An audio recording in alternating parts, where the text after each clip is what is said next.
Bonjour la famille, bienvenue sur Stories with Madesi. N'oubliez pas de vous abonner et de laisser un j'aime, cela signifie énormément pour nous. Partagez également cette vidéo avec vos amis et vos proches, et activez la cloche de notification pour ne rien manquer de nos futures histoires. Merci de le faire. Installez-vous confortablement et détendez-vous, nous plongeons dans l'histoire. Le coq chanta quelque part derrière la rangée de maisons RDP, alors qu'une mince bande de lumière grise se glissait à travers le rideau déchiré. Maria Dlamini cligna des yeux et écouta. Le goutte-à-goutte dans le seau sous le toit qui fuyait, le ronflement doux de son jeune frère, les mouvements silencieux de Margaret dans le coin cuisine minuscule. « Maria, réveille-toi ma fille », chuchota sa mère. « L'huile doit être chaude avant que les enfants ne passent pour l'école. » Maria balança ses jambes hors du matelas en mousse, ses pieds nus touchant le sol froid. Dehors, le township s'agitait, klaxons de taxi, musique lointaine, enfants courant après des bouteilles en plastique. Tandis qu'elle étalait la pâte pour les beignets, elle jeta un coup d'œil au mur fissuré où elle avait collé ses croquis secrets.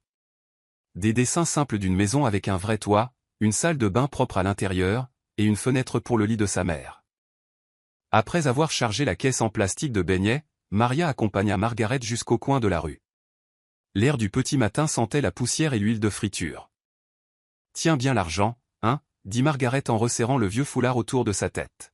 « Chaque rang a un avenir. » Maria hocha la tête, calculant déjà ce qu'il resterait après l'achat de la farine et de l'huile. Une fois la première vague d'écoliers passée, elle courut à la maison en appelant ses frères et sœurs. « Le râteau, Sizoué, debout. Vous allez encore être en retard. » Elle les aida à enfiler leurs uniformes usés, lissant les cols avec une tendresse qui lui serrait le cœur. Quand la cour fut enfin vide, elle sortit un vieux cahier d'exercices. Sur ces pages, sous les sommes et les rédactions d'anglais, elle traça de nouveau des lignes. Des murs, des portes, une petite véranda. Un jour, maman, murmura-t-elle, son crayon bougeant avec soin, personne ne te criera dessus pour avoir utilisé ses toilettes. Tu auras les tiennes. À 4h30, le ciel était encore sombre lorsque Margaret se glissa dehors, un sac plastique de beignets dans une main, son sac à main usé dans l'autre. Elle marcha rapidement vers la route principale où les taxis crachaient de la fumée et de la musique gospel. « Ville, ville, ville » criait l'assistant du chauffeur. Margaret se faufila à l'intérieur, serrant son sac contre sa poitrine. Alors que le taxi filait vers les banlieues riches, elle regarda les baraques et la poussière céder la place à de hauts murs et des haies bien taillés. Au portail de sécurité de la maison de Sandra Van der Merwe, elle signa le registre avec un stylo fissuré. À l'intérieur, la cuisine étincelait, acier inoxydable, comptoir en marbre, un réfrigérateur qui distribuait de l'eau froide sur simple pression d'un bouton. Margaret noua le tablier de Sandra et commença à nettoyer, se déplaçant silencieusement à travers des pièces plus grandes que sa maison entière. Elle épousseta des étagères de livres qu'elle ne lirait jamais, astiqua des photos de famille dans des cadres en argent, et repassa des chemises qui n'avaient jamais besoin d'être portées 2 fois dans la même semaine. Parfois, quand elle pensait que personne ne regardait, elle laissait ses doigts planer sur la photo encadrée d'une plage de vacances. Alors, les gens marchent simplement sur le sable pour le plaisir, se chuchotait-elle.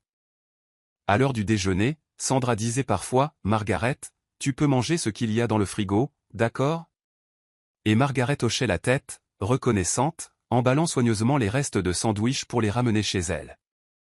Le soir, de retour au township, elle déposait ses sandwichs dans les mains de Maria comme s'il s'agissait d'or.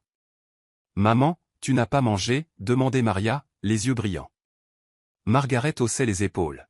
« J'ai assez mangé.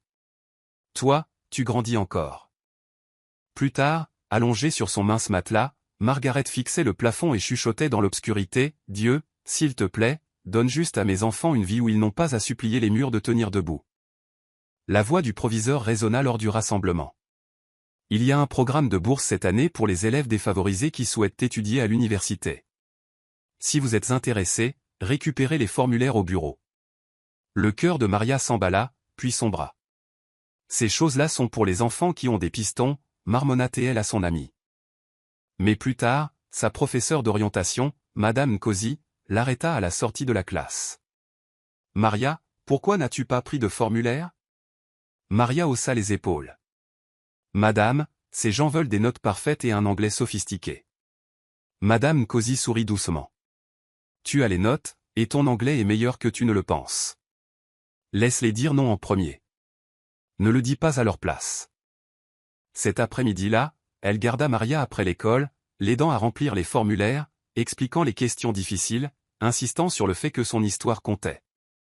Le jour de l'entretien, l'univers semblait déterminé à l'humilier.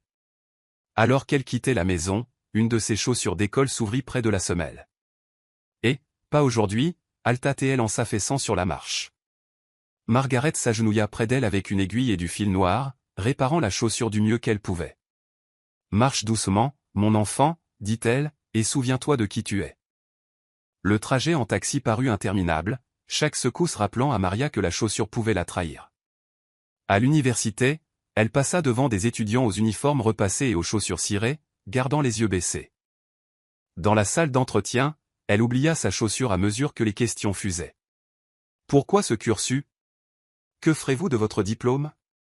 Sa voix trembla au début, mais alors qu'elle parlait de maison, de dignité, et du dos de sa mère courbée sur les sols de quelqu'un d'autre, quelque chose se stabilisa en elle.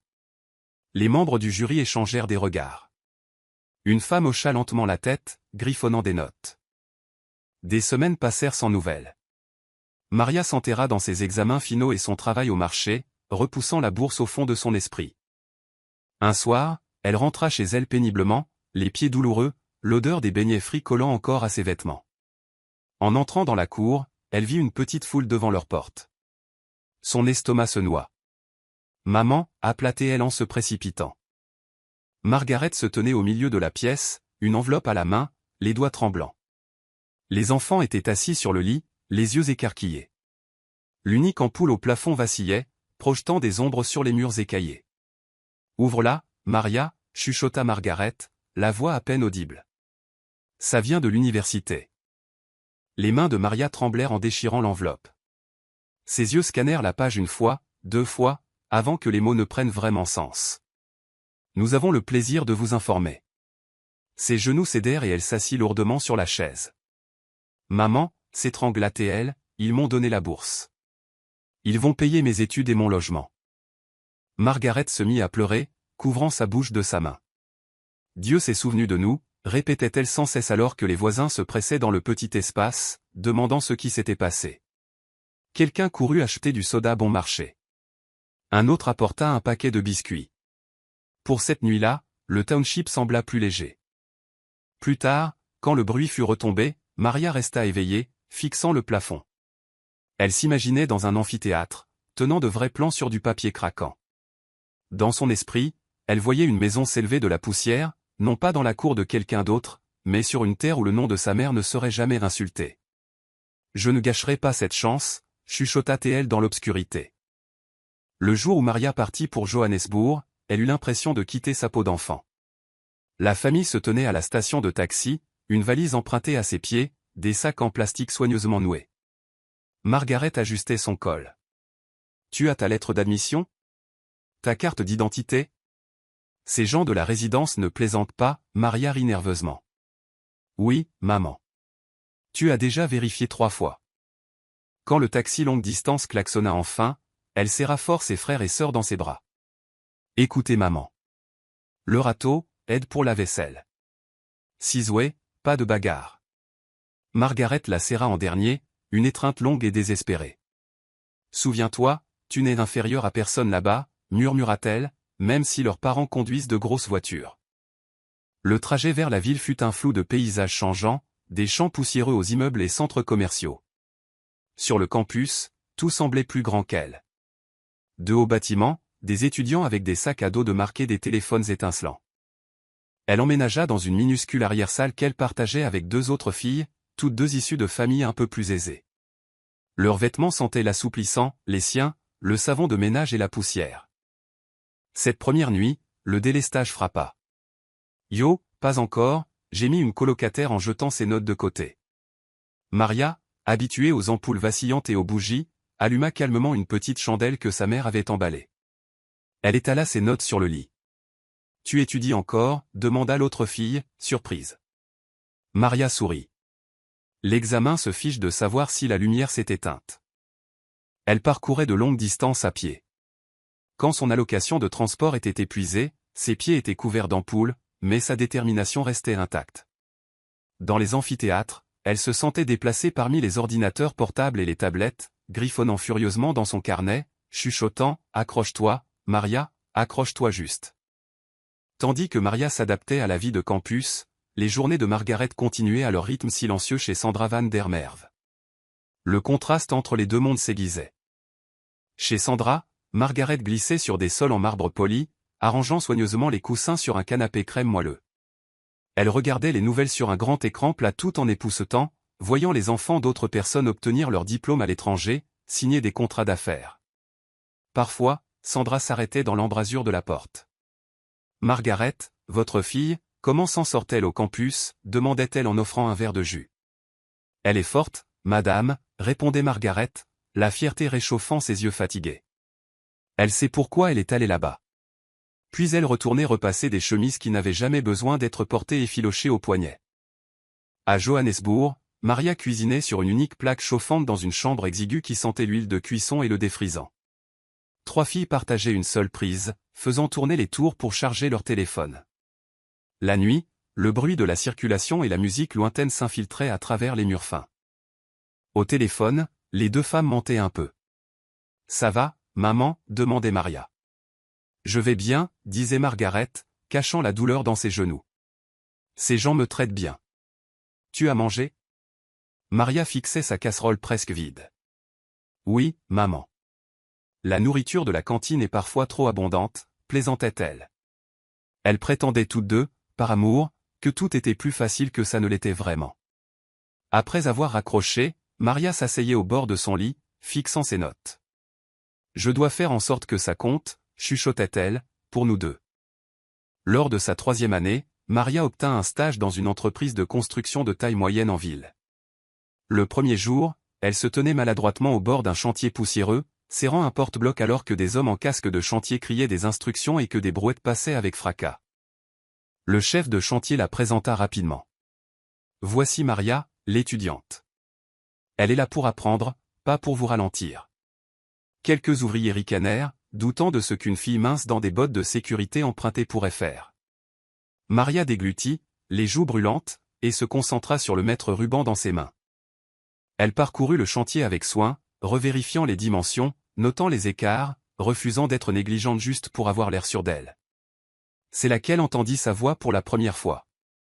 Et, la stagiaire, appela quelqu'un derrière elle. Elle se retourna pour voir Ernest Métambu, un superviseur de chantier au sourire facile, son casque jaune légèrement basculé en arrière. « Si tu continues à froncer les sourcils devant ces chiffres comme ça, le béton va se fissurer de peur », plaisanta-t-il. Elle ne put s'empêcher de rire un peu. « Je préfère que le béton ait peur de moi plutôt que l'inverse », répondit-elle. Ernest la regarda corriger une section mal mesurée, impressionné. Plus tard, dans le conteneur du chantier, il la vit recalculer des quantités. « Tu aimes ce truc, hein ?» demanda-t-il, appuyé contre la porte. Maria hocha la tête.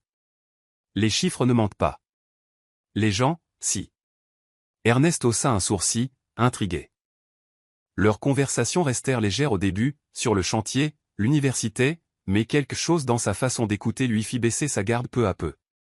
Bientôt, Maria réalisa qu'Ernest prenait presque le même itinéraire de taxi qu'elle. Un soir, ils se retrouvèrent côte à côte dans le minibus bondé, leurs genoux se touchant presque. « Alors, mademoiselle les chiffres, c'est quoi ton plan sur 5 ans ?» taquina-t-il alors que le taxi avançait par à-coups. Elle hésita, puis confessa « Je veux être certifiée, avoir ma propre entreprise un jour. » Elle regarda par la fenêtre. « Je veux construire une maison pour ma mère. Une vraie. » Ernest hocha lentement la tête. « Je veux ma propre entreprise de construction, » dit-il. Plus question de travailler pour d'autres qui prennent les gros contrats et nous paient des miettes. Leurs conversations s'étirèrent au-delà des trajets en taxi. Ils parlaient de grandir avec trop peu, de se débrouiller à l'école, de la peur de décevoir ceux qui croyaient en eux. Le soir, Maria appelait Margaret, sa voix plus douce chaque fois que le nom d'Ernest revenait. « Il comprend le métier, maman, » disait-elle, allongée sur son lit étroit. « Il n'est pas paresseux. Il rêve grand. » Margaret écoutait, le cœur partagé entre le bonheur et la prudence. « Tant qu'il te respecte, mon enfant, » disait-elle doucement. « L'ambition n'est rien si sa bouche est tranchante. » Maria riait. « Tu t'inquiètes trop. Il n'est pas comme ces hommes ici qui boivent toute la journée. Pourtant, après la fin de l'appel, Margaret s'asseyait dehors sous les étoiles, se frottant les mains. « Seigneur, murmurait-elle, si ce garçon vient de toi, qu'il construise avec elle, pas sur elle. » Quand Maria obtint son diplôme, il n'y eut pas de célébration sophistiquée.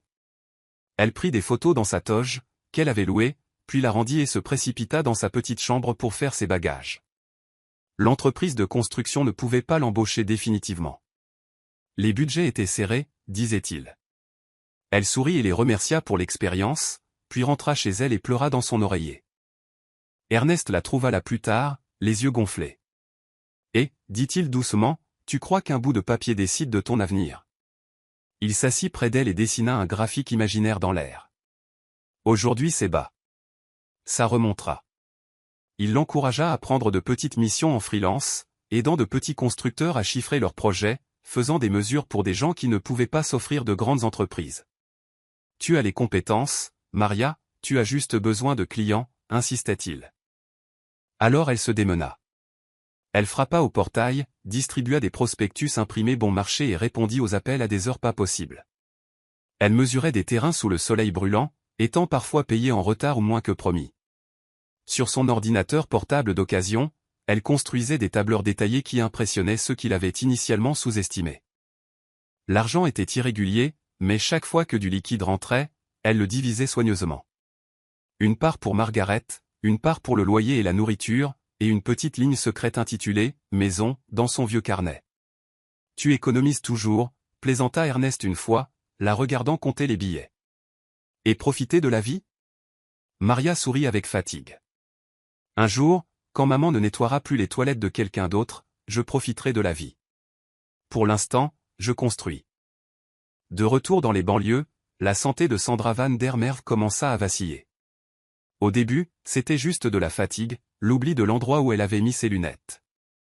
Puis vinrent les visites à l'hôpital, les piluliers et les conversations feutrées derrière des portes closes. Margaret se retrouva à faire plus que le ménage. Elle cuisinait des soupes spéciales, chauffait des couvertures, et parfois s'asseyait simplement avec Sandra dans le salon alors que la vieille dame fixait le jardin. « Parlez-moi encore de Maria, » disait Sandra, la voix plus mince qu'avant. Margaret parlait de la remise des diplômes, du travail freelance, de la façon dont sa fille refusait d'abandonner. Sandra souriait faiblement. « Cette fille ira loin, » murmurait-elle. Elle a du feu dans les yeux. Un soir, alors que Margaret aidait Sandra à se mettre au lit, la vieille dame serra sa main. « Margaret, venez vous asseoir, » dit-elle. J'ai réfléchi. Elle parla lentement de ses propres enfants, comment ils vivaient à l'étranger et visitaient rarement. Ils s'en sortiront très bien sans mon argent, dit-elle avec un rire doux et amer. Mais vous m'avez donné de la dignité dans mes dernières années. Je veux faire quelque chose pour vous, pour Maria. Margaret secoua la tête, embarrassée. Madame, vos enfants. Sandra serra sa main. Mes enfants ont bien assez. Je parle de justice. Elle mentionna des plans dont elle avait discuté avec son avocat, insistant pour que Margaret écrive clairement le nom complet de Maria. Margaret partit ce soir-là avec un nœud de confusion et un fil d'espoir fragile logé au fond de sa poitrine. Le travail de sous-traitance d'Ernest commença à croître. Il montrait à Maria des photos sur son téléphone des projets qu'il supervisait. « Tu vois ce pavage ? C'est mon boulot, disait-il fièrement. Il commença à parler plus sérieusement de posséder des choses ensemble, des camions, de l'équipement, peut-être même un terrain un jour. Mais d'abord, on ne peut pas continuer à payer un loyer comme ça, argumenta-t-il en regardant autour de leur arrière-salle exiguë. Emménage vraiment avec moi. Partageons tout et construisons plus vite. Maria hésita. Et maman ? Elle a toujours besoin d'aide, dit-elle. Ernest soupira. On l'aidera davantage une fois qu'on sera fort. En ce moment, on est dispersé. Ne faisons qu'un. Ces mots semblaient sensés, mais quelque part à l'intérieur, une petite voix chuchotait la prudence. Finalement, l'amour et l'épuisement eurent raison de sa résistance. Elle emménagea complètement chez lui, apportant ses quelques vêtements, son ordinateur portable et le cahier d'exercice avec ses croquis de maison. Maintenant on est sérieux, dit Ernest, la serrant par derrière alors qu'elle rangeait ses affaires dans un placard partagé. Margaret, apprenant la nouvelle au téléphone, força sa voix à rester légère. N'oublie juste pas pourquoi tu as quitté cette maison, dit-elle. La compagnie c'est bien, mais la sécurité c'est mieux. Lors de rassemblements avec ses amis, Ernest parlait fort de la façon dont lui et Maria bâtissaient un empire, comment elle était le cerveau et lui les mains. Maria souriait, applaudissant quand tout le monde applaudissait, se demandant silencieusement s'il la voyait vraiment comme une partenaire ou juste comme un atout. Un mois fut particulièrement difficile. Un client retarda un paiement. Le loyer était dû. Margaret appela, inquiète que l'électricité soit coupée. Maria et Ernest se disputèrent pour l'argent, la tension épaisse dans leur petite chambre. Un soir pluvieux, après un dîner silencieux de PAP et d'œufs frits, Ernest s'éclaircit la gorge. « Ferme les yeux, dit-il. » Maria fronça les sourcils. « Ernest, je ne suis pas d'humeur à plaisanter. »« Fais-le, c'est tout, insista-t-il. Elle leva les yeux au ciel mais obéit. Quand elle les ouvrit, il était agenouillé près du lit, tenant une simple bague en argent dans sa paume, pas de boîte, juste brute. « Je n'ai pas de lieu chic ni de rose, dit-il, la voix instable. Mais je sais que je veux construire ma vie avec toi. Épouse-moi, Maria. » Les larmes lui montèrent aux yeux de façon inattendue. « Tu es sérieux, chuchota-t-elle. »« Ernest, on galère encore. » Il haussa les épaules. « On galérera ensemble. Je promets que je resterai à tes côtés. Je ne laisserai jamais ta mère souffrir. On l'installera dans une vraie maison. Dis juste oui. » Des images défilèrent dans son esprit, Margaret dans des taxis bondés, Sandra dans son grand lit, les dessins de maison dans son cahier. « Oui, dit-elle enfin, la voix tremblante. Ils rirent et pleurèrent en même temps, s'étreignant fort alors que le tonnerre grondait dehors. Le lendemain, Ernest disait déjà aux gens « Je vous présente ma fiancée », la fierté redressant ses épaules. Maria, timide mais rayonnante, se laissa croire que peut-être, juste peut-être, les fondations étaient assez solides. L'état de Sandra empira rapidement. Margaret passait de plus longues heures chez elle, y restant parfois la nuit. Un matin, elle arriva et trouva l'allée pleine de voitures et l'air étrangement immobile. La gouvernante l'accueillit à la porte, les yeux rouges. « Elle est partie dans la nuit, Margaret, » chuchota-t-elle. « Je suis désolé. » Margaret resta dans le couloir, sentant le sol se dérober sous elle. Plus tard, elle assista au petit service commémoratif à la maison, se tenant au fond dans sa robe simple tandis que des parents élégamment vêtus s'étreignaient. Personne ne la regarda deux fois. Elle faisait partie des meubles à leurs yeux. Après le départ de tout le monde, l'avocat de la famille s'approcha d'elle doucement. « Madame Margaret Dlamini ? S'il vous plaît, venez à mon bureau la semaine prochaine. Il y a des questions concernant la succession. » La peur fit que son premier instinct fut de refuser. « Je n'ai rien pris, bégaya-t-elle. J'ai juste travaillé ici. » L'avocat sourit gentiment. « Je sais. Il s'agit de quelque chose que Madame Van der Meer va organiser. » Maria insista au téléphone pour qu'elle y aille. Une semaine plus tard, Margaret était assise dans un fauteuil en cuir face à l'avocat, les mains jointes si fort que ses articulations étaient blanches. Il ouvrit un dossier et commença à lire le testament. Parmi les dispositions pour les enfants et les œuvres caritatives, il y avait ceci, une somme d'argent léguée à mon employé de maison de longue date, Margaret Dlamini, pour aider sa fille Maria à s'assurer un foyer à elle un jour. Le souffle de Margaret se brisa en un sanglot. Elle a pensé à moi, chuchota-t-elle. Elle a pensé à Maria.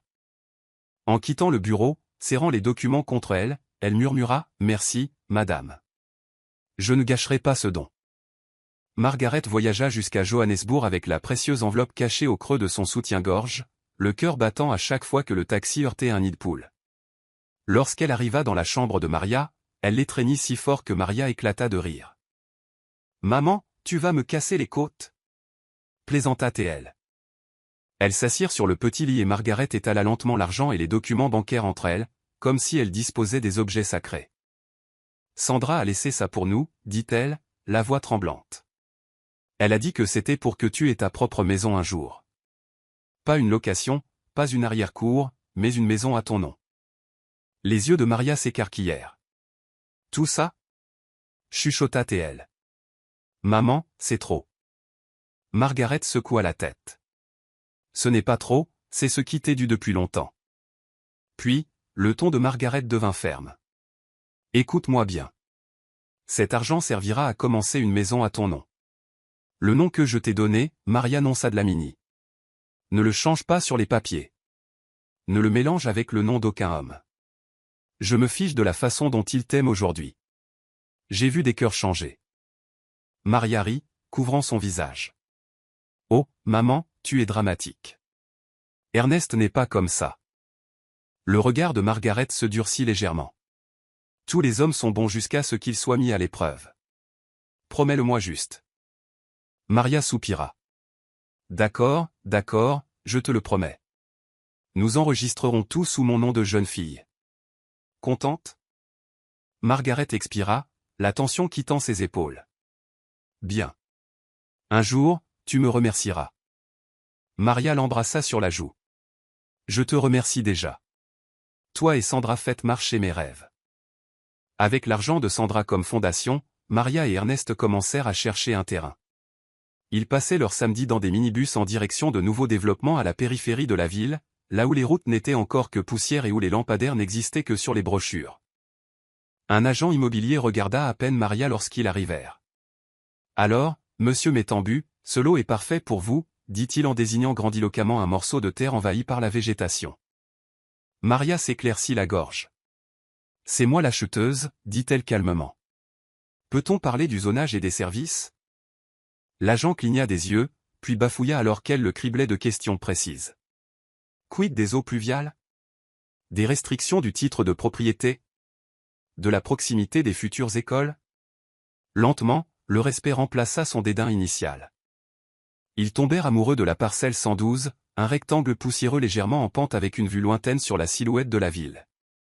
Je la vois déjà, murmura Maria, griffonnant des croquis grossiers dans son carnet. Chez le notaire, ils rencontrèrent Kent Mokina, un jeune associé dans un costume un peu trop grand.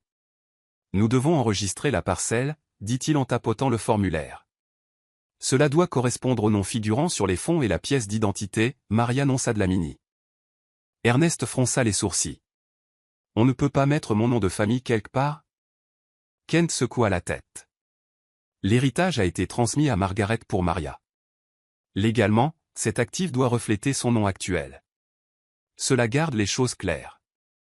Ernest hésita, puis haussa les épaules. C'est bon. C'est ma future femme. Ce qui est à elle est à moi. Il sourit. Je dirai juste au gars que j'ai acheté un terrain pour nous. Maria ne dit rien, se souvenant de sa promesse à Margaret. Les préparatifs du mariage avançaient. Une salle simple, des chaises empruntées, des proches apportant des marmites de nourriture. Au milieu de cette effervescence, Margaret prit Maria à part un après-midi. Nous retournons voir cet avocat, Kent, dit-elle. Il y a quelque chose qui s'appelle un contrat de mariage prénuptial. Je me suis renseigné. Maria gémit. Maman, encore des papiers. Ernest va penser qu'on ne lui fait pas confiance. Les yeux de Margaret lancèrent un éclair. La confiance est dans le cœur. Les papiers sont pour le monde. Laisse le monde te respecter. À contre-cœur, Maria accepta. Dans le bureau de Kent, il expliqua lentement, utilisant des termes simples. Ce contrat, dit-il en faisant glisser le document sur la table, garde séparés les biens que vous aviez avant le mariage, en particulier tout ce qui a été acheté avec l'héritage de Sandra. Cela ne signifie pas que vous ne vous aimez pas. Cela signifie juste que la loi voit ce qui s'est réellement passé. Maria fixa les pages, le langage juridique tourbillonnant dans sa tête. Donc si on signe, Ernest n'a rien, demanda-t-elle, piquée par la culpabilité. Kent secoua la tête. Pas rien. Tout ce que vous construirez ensemble équitablement pourra toujours être partagé. Ceci protège simplement ce que votre mère et Sandra ont mis de côté pour vous. Margaret hocha vigoureusement la tête. Signe, Maria. Mon cœur sera en paix. Après une longue pause, Maria prit le stylo. D'accord, chuchota-t-elle. Je vous fais confiance à tous les deux. Elle signa là où Kent pointait le doigt, le nom d'Ernest sur certaines sections, le sien sur d'autres. En partant, elle relégua le contrat au fond de son esprit, classé parmi les reçus de mariage et les listes de menus. Aucun d'eux ne savait que ce dossier poussiéreux se dresserait un jour entre elle et la rue. Le mariage eut lieu dans une salle communautaire, décorée de guirlandes lumineuses empruntées et de fleurs en plastique.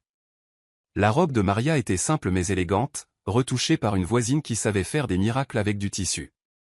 Ernest portait un costume de location, le torse bombé alors qu'il la regardait remonter l'allée, Margaret à ses côtés. Le pasteur parla de partenariat et de patience, de construire ensemble sur un sol solide. Lors de l'échange des vœux, la voix de Maria trembla. « Je promets de rester à tes côtés, dit-elle. Ernest sourit.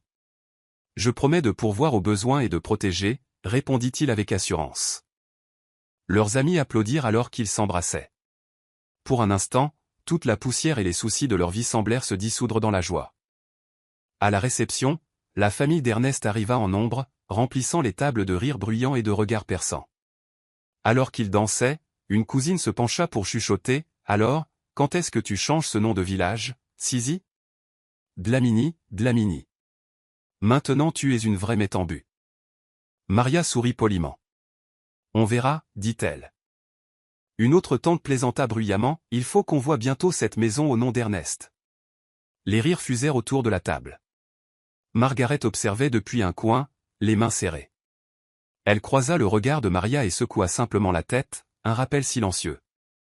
Plus tard cette nuit-là, dans leur minuscule chambre, Ernest était allongé près d'elle, traçant des cercles sur son bras. « Tout ce que nous construisons sera à nous, murmura-t-il. Ne t'inquiète pas pour les noms. » Maria hocha la tête, voulant croire que l'amour était une protection suffisante. La construction sur la parcelle 112 commença avec plus de sueur que de ciment. Les week-ends, Maria et Ernest se rendaient sur le chantier avec des sacs plastiques remplis de pain et de polony, supervisant des ouvriers qui parfois ne se présentaient pas. Maria passait ses soirées à établir des budgets, comparer des devis et se disputer avec des fournisseurs au téléphone. « Non, Musa, tu as dit 400 par cube la semaine dernière, insistait-elle, ses tableaux de calcul ouverts. Ernest, dans ses bottes et sa salopette délavée, mélangeait le béton et déplaçait des briques quand les finances les obligeaient à ralentir la main-d'œuvre. Ils avaient des disputes bruyantes sur les retards et les coûts imprévus. « Tu es trop radine. » claquait-il. « C'est pour ça qu'on avance lentement. »« Et toi tu es trop prompt à dépenser. » ripostait-elle. « C'est pour ça qu'on est toujours sur le fil. » Pourtant, il y avait des moments de douceur entre les combats. Au coucher du soleil, il s'asseyait sur des marches inachevées, les jambes dans le vide, regardant le ciel viré à l'orange au-dessus des murs à moitié construits. « Ce coin sera pour maman, » disait Maria en pointant du doigt. Elle s'assiera près de la fenêtre avec son thé. Ernest hochait la tête, le regard tendre. « On mettra du carrelage ici, pas ce vinyle bon marché. » Ils dessinaient des meubles imaginaires avec leurs mains, riaient des futures disputes pour la télécommande. Maria prenait des photos de chaque étape, les sauvegardant dans un dossier nommé « La maison s'élève ». La nuit, épuisée, elle s'allongeait dans son lit avec de la poussière de ciment encore accrochée à ses cheveux, chuchotant « Ça marche. » Lentement, mais ça marche.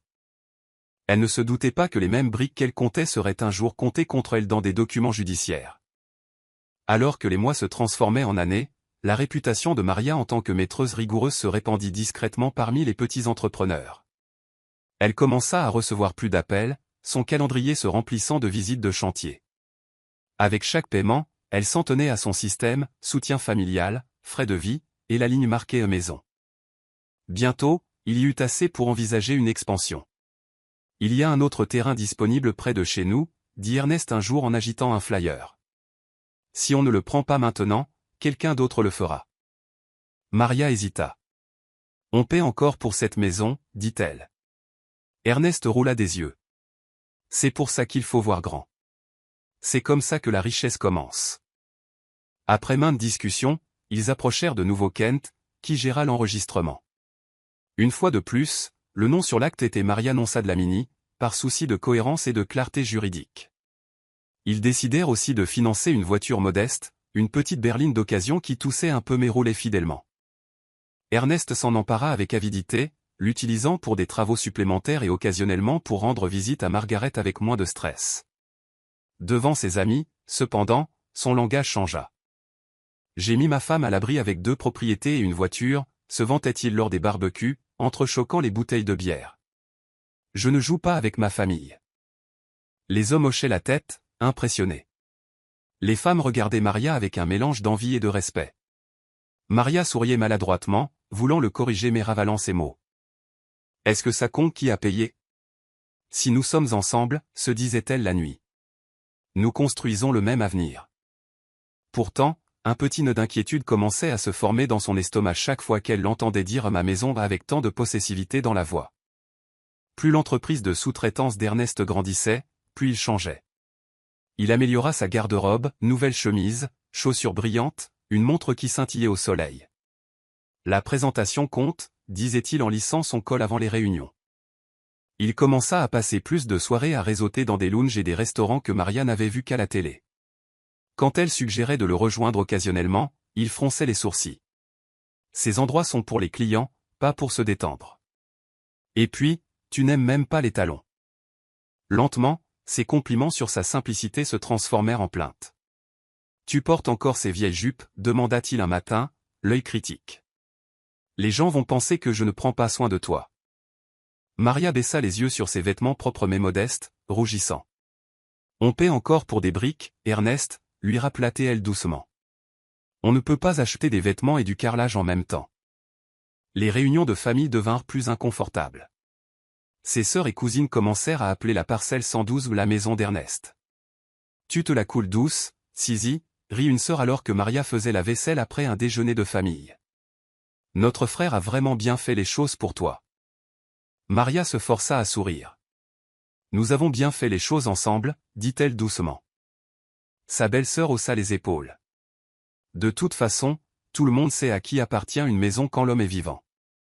Dans la pièce d'à côté, Ernest se vantait bruyamment de ses projets, de ses propriétés. Margaret entendit certains de ses commentaires lors de ses visites et confronta Maria en privé. Pourquoi parle-t-il comme ça, demanda-t-elle, les yeux plissés. Maria haussa les épaules, fatiguée. C'est juste leur façon de parler, maman. Je ne veux pas me battre avec la famille. Margaret soupira profondément. N'avale pas le manque de respect juste pour garder la paix, mon enfant. Ça grandit à l'intérieur et ça t'étouffe plus tard. Maria changea de sujet, refusant de regarder de trop près les fissures qui se formaient dans son mariage. Le premier véritable avertissement vint sous la forme d'un reçu d'hôtel que Maria trouva dans la voiture. Il tomba du pare-soleil quand elle le baissa pour bloquer la lumière du matin. La date était de la semaine précédente, le montant trop élevé pour un repas décontracté. Le numéro de chambre était encerclé à l'encre bleue. Sa poitrine se serra. Quand elle le mentionna ce soir-là, Ernest rit. On a eu une réunion qui a fini tard, dit-il en balayant la remarque. On a pris une chambre de jour pour se reposer entre deux visites de site. Tu sais comment est cette industrie. Son ton était désinvolte, mais ses yeux ne croisaient pas tout à fait les siens. Maria laissa tomber, voulant désespérément le croire. Mais ensuite, il y eut les appels tardifs qui se terminaient brusquement quand elle entrait dans la pièce, les rires étouffés dans la salle de bain, et une nouvelle odeur de parfum persistant sur ses chemises. La vérité s'écrasa sur elle quand sa cousine Tandy lui envoya des captures d'écran une nuit. Je ne sais pas comment te montrer ça, écrivit Tandy. Les images montraient Ernest sur les réseaux sociaux, tagué sur des photos avec une femme que Maria n'avait jamais vue, peau plus claire, perruque parfaite, vêtements coûteux. En légende, il écrivait des choses comme « ma paix et mon futur ». Les publications étaient masquées pour Maria, mais visibles pour les autres. Un commentaire la transperça. « Bientôt je t'installe dans ma maison », avait-il tapé sous une photo de la femme riant dans un restaurant. Maria fixa l'écran, le souffle court. Quand elle le confronta, tenant le téléphone en l'air, il le lui arracha avec colère. « Pourquoi tu m'espionnes » hurla-t-il. Tandy est jalouse de notre succès. Les gens parleront toujours. Il la bouscula pour passer, la laissant debout dans le couloir, le téléphone vibrant dans sa main, le cœur se brisant silencieusement. Des semaines de suspicion et de demi-vérité atteignirent finalement le point de rupture un vendredi soir pluvieux. Ernest rentra bien après minuit, la chemise à moitié boutonnée, les yeux vitreux. Maria était assise sur le canapé, des documents étalés sur la table basse en guise de prétexte. Elle l'attendait. « Où étais-tu » demanda-t-elle, la voix basse. Il retira sa veste d'un geste brusque. « Au travail » dit-il platement. Puis sortit avec les gars. Elle se leva, le pouce accélérant. « Ne me mens pas. J'ai vu les messages, les photos. Tu as appelé une autre femme ton futur et tu as parlé de l'installer dans notre maison. Le silence pesa lourdement un instant. Puis Ernest rit, un son dur et sans humour. Notre maison? Ricana-t-il. S'il te plaît, Maria. Sans moi, tu serais encore dans une arrière-cour à compter les briques des autres. Sa poitrine la brûla. Comment peux-tu dire ça? Chuchota-t-elle. J'ai travaillé, Ernest. J'ai mesuré chaque mur, combattu chaque fournisseur, payé les traites. Il s'approcha, le regard froid. Tu penses que parce que tu connais les chiffres tu vaux mieux que moi maintenant? Tu es contrôlante, toujours à calculer, toujours à dire non, on ne peut pas se permettre ci ou ça. J'en ai marre de vivre comme un prisonnier sous ton budget. Ces mots la tranchèrent net. Je construisais un avenir, dit-elle, la voix brisée, avec toi. Il attrapa un petit sac et commença à y jeter des vêtements. J'ai besoin d'espace, claqua-t-il. Tu m'étouffes. Je vais rester chez un ami quelque temps. La porte claqua derrière lui, l'écho résonnant dans la maison qu'ils avaient bâtie ensemble. Maria s'effondra sur le canapé, les sanglots jaillissant enfin, les documents sur la table devenant flous à travers ses larmes. Les jours se fondirent les uns dans les autres. Ernest allait et venait, dormant parfois là, disparaissant souvent des nuits entières sans explication. Il traitait l'endroit comme un hôtel, arrivant pour se doucher, manger, se changer, puis repartir avec de vagues promesses. Maria arrêta de demander où il allait. Chaque mensonge faisait trop mal. La nuit, elle restait éveillée, écoutant le côté vide du lit, se demandant comment l'esprit d'un homme pouvait déménager avant son corps. Margaret appelait souvent. « Comment ça va, mon enfant ?» demandait-elle doucement. Maria esquivait la vérité au début. « Il est juste occupé, » disait-elle. Mais la tension finit par faire craquer sa voix, et un jour elle sanglota au téléphone, racontant tout. Margaret écouta dans un silence douloureux. « Tu dois te protéger maintenant, » dit Margaret calmement quand la tempête de larmes fut passée. « Pas juste ton cœur. Ton toit. Rappelle-toi Kent, le contrat, le testament. » Maria renifla. « Maman, c'était juste des papiers. » « Comment des papiers peuvent t'aider contre ça? » Le ton de Margaret s'aiguisa. « Ces papiers sont ton bouclier. Tu verras. » Elle insista pour que Maria appelle Kent. Les mains de Maria tremblaient en tapant son numéro. « Maître Mokina, » dit-elle quand il répondit, sa voix toute petite. « C'est Maria Dlamini. Je crois que j'ai besoin d'un conseil juridique. » La voix de Kent était calme, stable. « Venez à mon bureau. Apportez tous les documents que vous avez, titres de propriété, relevés de prêt, tout. Nous examinerons cela doucement. » Pour la première fois depuis des semaines, Maria sentit un mince fil de contrôle revenir pas sur Ernest, mais sur les morceaux de sa vie qu'il essayait d'éparpiller. Avant même que Maria ne puisse organiser la réunion, on frappa à la porte un matin. Elle ouvrit pour trouver un homme en veste tenant une enveloppe scellée. « Madame Maria Nonsa Dlamini ?» demanda-t-il. Son estomac se retourna. « Oui. » Il lui tendit l'enveloppe. « Vous êtes assigné ?» dit-il avant de s'éloigner. Ses mains tremblaient en la déchirant. C'était une assignation en divorce. Elle s'affaissa sur le canapé alors que les mots sautaient de la page. Il réclamait la voiture, la maison principale sur la parcelle 112, et le second terrain comme des actifs qu'il avait principalement financés, demandant qu'ils lui soient attribués dans le cadre du partage des biens. Dans la section narrative, il la décrivait comme dominatrice, financièrement contrôlante, et suggérait qu'elle n'aurait rien sans sa générosité. Des heures plus tard, elle était assise dans le bureau de Kent. Les papiers étaient étalés entre eux sur un bureau en bois poli.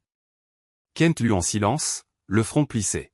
« Donc, dit-il finalement, selon ceci, vous n'avez presque rien contribué. » Maria rit amèrement. « Je suppose que mes nuits blanches et mes tableurs ne comptent pas comme de l'argent. » Kent leva les yeux vers elle.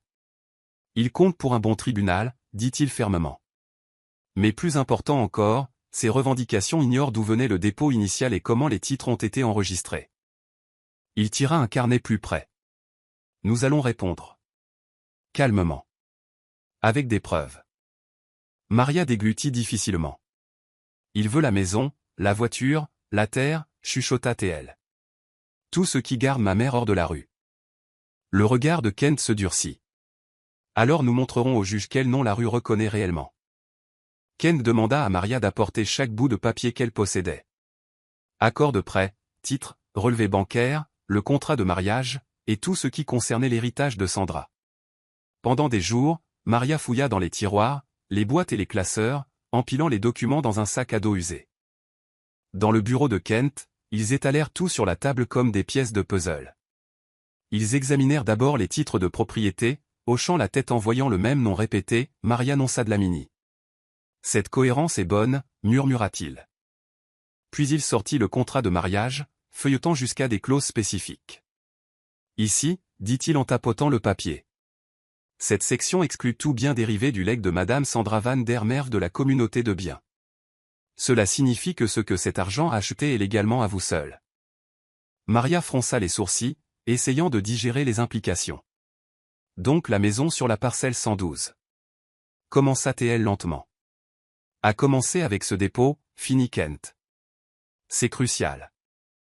Il ouvrit ensuite un dossier mince que Maria avait presque oublié, le testament de Sandra. En lisant la ligne sur l'aide à Maria pour acquérir sa propre maison, avant qu'un homme ne profite d'elle, ses yeux brillèrent. Cette formulation, dit-il doucement, est puissante. Elle établit l'intention. Sandra ne vous a pas juste donné de l'argent. Elle vous a donné une protection. Il leva les yeux. Nous joindrons ceci à notre réponse. Avec les relevés bancaires montrant vos paiements pour le prêt, vos revenus, et même vos messages avec les fournisseurs. Le tribunal doit voir que vous n'étiez pas une passagère. Vous étiez la conductrice. Pour la première fois depuis l'arrivée des papiers, Maria sentit une lueur d'espoir réchauffer sa poitrine. Donc je ne suis pas folle de me battre, demanda-t-elle. Pas du tout, répondit Kent. Vous seriez folle de ne pas le faire. Tandis que Kent et Maria se préparaient silencieusement, le camp d'Ernest devenait plus bruyant. La nouvelle du procès se répandit parmi sa famille et ses amis comme une traînée de poudre. Lors d'un barbecue un week-end, son cousin Canton plaisanta bruyamment, « Alors, combien de maisons le tribunal va te donner, grand homme ?» Ernest sourit, se prélassant dans l'attention. « Au moins la principale est la voiture, » dit-il avec assurance. Les tribunaux se rangent toujours du côté de l'homme, surtout quand la femme n'utilise même pas le nom du mari correctement. Ses sœurs renchérirent en roulant des yeux. Elle s'accroche à ce Dlamini comme si c'était de l'or, ricana l'une d'elles. Comme si Métambu était une régression. Les rires éclatèrent. Ernest haussa les épaules. Qu'elle garde son Dlamini sur le papier. Le juge verra qui a vraiment bâti. Certains de ces commentaires parvinrent à Maria par des amis communs et, douloureusement, par les réseaux sociaux. Une capture d'écran montrait Ernest disant à quelqu'un, « Je prendrai la maison, la voiture et le terrain, puis je recommencerai à zéro avec ma vraie reine. » Les mots la tranchèrent comme du verre. Margaret la trouva un soir fixant son téléphone, le regard vide. « Et maintenant ?» demanda-t-elle doucement. Maria lui tendit l'écran en silence. Margaret lut, sa mâchoire se serrant. « Laisse-les rire, dit-elle après un moment, la voix froide. Il rit dans une maison dont tu as payé le toit. Maria hocha lentement la tête, essuyant des larmes silencieuses. Elle pensa à confronter Ernest, à hurler, mais les mots de Kent résonnèrent, « Laissez vos documents parler. » Alors elle resta silencieuse publiquement, se concentrant sur la collecte de preuves, même si chaque commentaire moqueur pesait sur son cœur meurtri. La nuit avant l'audience, la maison semblait plus lourde que des briques. Maria était assise à la table de la salle à manger, la même table où elle avait jadis étalé les plans de construction avec excitation. Maintenant, elle portait des dossiers soigneusement empilés et étiquetés par Kent, titre, prêt, paiement, testament, contrat. Elle passa ses doigts sur son nom sur chaque titre, Maria non Sadlamini. Cela semblait à la fois familier et soudainement puissant. Margaret s'activait dans la cuisine, préparant du thé qu'aucune d'elles ne boirait vraiment. « Tu dois te reposer, » dit finalement Margaret. « Demain sera long. » Maria secoua la tête. « Et si le juge le croit ?» chuchota-t-elle. « Et s'ils disent que je suis ingrate, que j'essaie de prendre ses affaires ?» Margaret vint s'asseoir près d'elle, lui prenant la main. « Tu te souviens quand tu as marché jusqu'à cet entretien de bourse avec une chaussure cassée ?» demanda doucement Margaret. « Tu tremblais, mais tu as marché quand même. C'est la même chose. Tu entres juste dans une autre pièce où des gens décident de ton avenir. Sauf que maintenant, tu n'es pas seul. Tu as des preuves. Tu as ce contrat qu'on ne comprenait pas. Tu as les mots de Sandra depuis la tombe. Des larmes glissèrent sur les joues de Maria. Et si je perds, demanda-t-elle. Margaret serra sa main. Alors nous recommencerons à partir de la poussière. Mais je ne crois pas que Dieu t'ait amené aussi loin pour te regarder dormir dans la rue. Plus tard, au lit, Maria fixa le plafond, chuchotant les noms de tous ceux qui l'avaient aidé à grimper. Maman, Sandra, Madame Nkosi, Kent. Elle s'endormit en serrant une photocopie du testament sous son oreiller comme une enfant tenant un talisman. Le jour du tribunal se leva froid et gris. Maria s'habilla soigneusement avec sa meilleure blouse et sa jupe, lissant des plis imaginaires. Margaret noua son foulard avec des mains tremblantes, chuchotant des prières. Au palais de justice, les couloirs bourdonnaient de gens et de pas résonnants.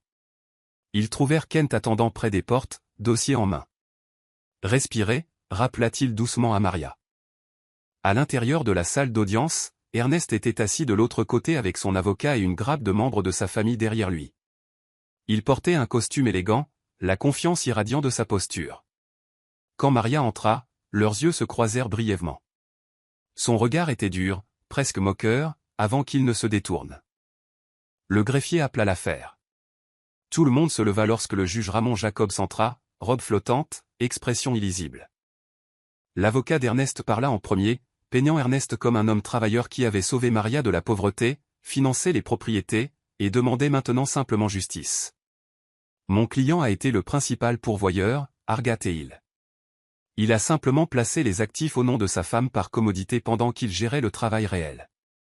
Ernest hochait la tête, jetant parfois un coup d'œil à sa famille qui chuchotait son approbation. La gorge de Maria se serra en écoutant une histoire qui effaçait ses efforts. Puis le juge Ramon prit un jeu de documents, les feuilletant lentement. La salle devint silencieuse alors que le bruit des pages tournées résonnait. Enfin, il leva les yeux, le regard perçant. « Monsieur Métambu, dit-il, la voix calme mais lourde de sens. Vous réclamez ces propriétés comme vôtres. Pourtant, tous les titres, la maison principale sur la parcelle 112, le second terrain, et la voiture sont enregistrés sous le nom de Maria Nonsa Dlamini, son nom de jeune fille, pas Métambu. Pourquoi cela ? La question flotta dans l'air, épaisse comme du ciment. Ernest remua sur son siège, forçant un petit rire. Votre honneur, vous savez comment c'est, commença-t-il. Ces papiers étaient juste plus faciles. Les banques aiment traiter avec les femmes parfois. Nous sommes mariés, donc ce qui est à elle est à moi. Son avocat intervint rapidement, parlant de commodités administratives et de communauté de biens. Le juge Ramon écouta, puis se tourna vers Kent. Conseil de la défenderesse, demanda-t-il. Kent se leva, ajustant sa cravate, et parla d'une voix mesurée. Votre honneur, nous ne contestons pas le mariage, dit-il. Ce que nous contestons, c'est l'histoire selon laquelle ma cliente a été sauvée. Nous soumettons que la maison, la terre et la voiture sont directement liés à des fonds et des risques portés principalement par Madame Dlamini, commençant par un legs de feu Madame Sandra van der Merwe, expressément dans le but que Maria possède sa propre maison. Il tendit le testament de Sandra, attirant l'attention du juge sur la ligne cruciale.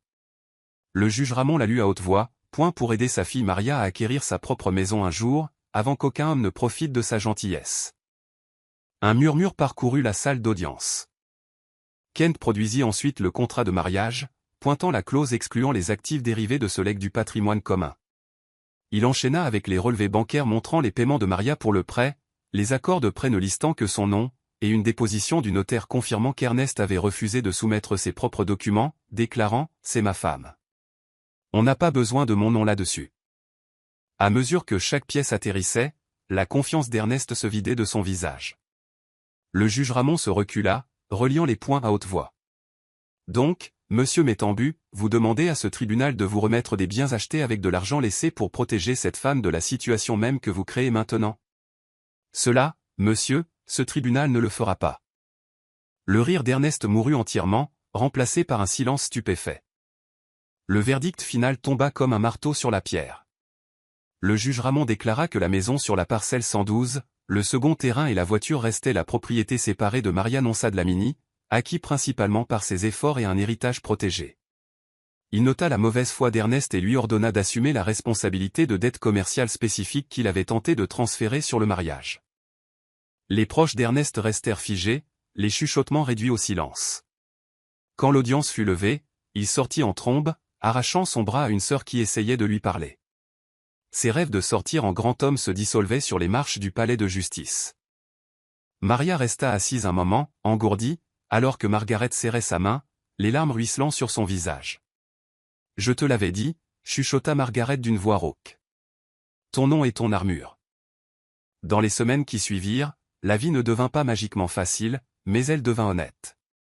Ernest déménagea pour de bon, laissant derrière lui quelques chemises et une odeur persistante de trahison. Maria changea les serrures, repeignit les murs et déplaça lentement les meubles, réclamant émotionnellement chaque pièce. Elle transforma une chambre en petit bureau à domicile, épinglant de nouveaux plans au mur cette fois non seulement des maisons, mais de sa propre future entreprise. Elle visita la tombe de Sandra avec Margaret, déposant des fleurs et chuchotant « Merci de nous avoir vus ». Par une soirée calme, Maria se tenait devant sa porte d'entrée, regardant les enfants du quartier jouer dans la rue, des bouteilles en plastique roulant comme dans son enfance. Elle tenait son vieux cahier de dessin de maison dans ses mains, feuilletant les croquis délavés. Puis elle leva les yeux vers les murs solides autour d'elle, le toit qui ne fuyait plus, les toilettes qui étaient enfin les siennes. Le nom sur le titre de propriété, Maria Nonsa Dlamini, n'était plus juste de l'encre. C'était la preuve que la fille du logement social avait tenu sa promesse, même quand la personne à ses côtés avait essayé de réécrire la fin. Voici le verset biblique, les projets de l'homme diligent ne mènent qu'à l'abondance, mais celui qui agit avec précipitation n'arrive qu'à la disette. Proverbe 21h5. La morale de l'histoire, le travail acharné, la sagesse et la patience construisent une sécurité durable, mais la confiance aveugle sans discernement peut détruire des années de sacrifice. Une femme qui honore ses racines, écoute les conseils avisés et protège ce qu'elle construit ne sera pas couverte de honte, même lorsque la trahison vient de l'endroit le plus proche.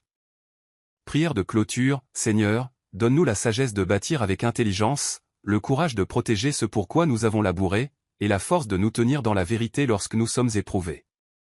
Apprends-nous à valoriser les conseils, à honorer nos débuts et à marcher audacieusement vers l'avenir que tu as préparé. Amen. C'est la fin de l'histoire. Qu'avez-vous appris de cette histoire? Déposez vos pensées dans la section commentaires. Laissez un j'aime, et n'oubliez pas de vous abonner et d'activer les notifications pour être averti dès que nous sortirons nos prochaines vidéos. Partagez aussi cette vidéo avec quelqu'un qui pourrait être intéressé. Merci beaucoup d'avoir regardé.